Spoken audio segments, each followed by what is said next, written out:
Many women have been abused and mistreated as a result of their inability to bring a child.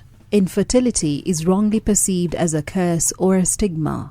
Only women are blamed for infertility, although it affects men and women equally. After 2 years in marriage, when people started questioning, that's when I started also questioning myself that does it mean that I cannot have a child? It has been haunting me like psychologically, because my husband's relatives, they talk, people in the neighborhood, they speak whatever they want to say to you. They don't understand. Sometimes maybe you're trying to call somebody's child and they're like, hey, why are you trying to send out my child? Where are your own children? Like those things. When you're like, one day I was in a minibus, and this pushed me to maybe to start seeking medical help.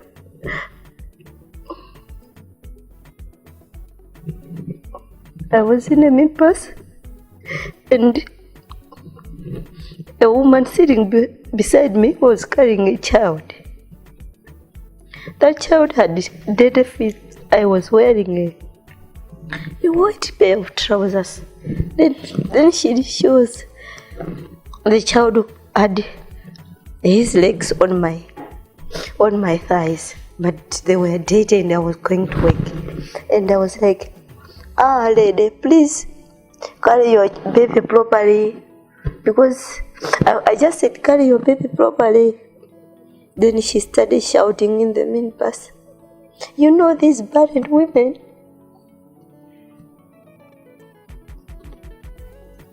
you know what they do? They will never get breast, they will never have children. And I was going to work.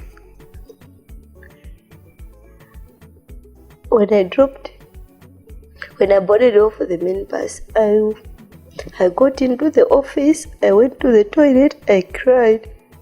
But I'm lucky that my husband is a good person. He doesn't give me trouble.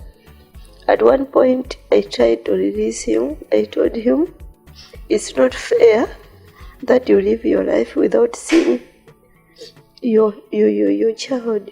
It's not fair. Maybe you should go bear a child with another woman, or you should leave me and get married to somebody you'll be happy with. And he told me that he cannot do that. There's no way you can see a phone call in my phone that I was calling his brother or his sister. His sister and I stopped talking like maybe 4 years ago because she insulted me.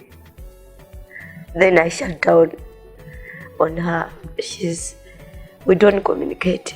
There was this brother of his who vowed never to come to our house because he didn't like me in the first place. He didn't like me in the first place. They started speaking things. Then with the condition, he was saying that maybe I'm losing babies because when I was still in school, I went through too many abortions. Then my uterus cannot contain a child anymore. Or I was a prostitute. Whatever thing they could say. I think the time I stopped thinking too much about it, the time I stopped trying so hard to have a child, I started having peace of mind. I have a loving husband. I have my family that is always there for me. There are other little children, my nephews, my nieces, who look up to me. I pay their school fees. I buy them everything that they need. They call me auntie. Some they even call me mommy. My sister's children. I do a lot of things for them.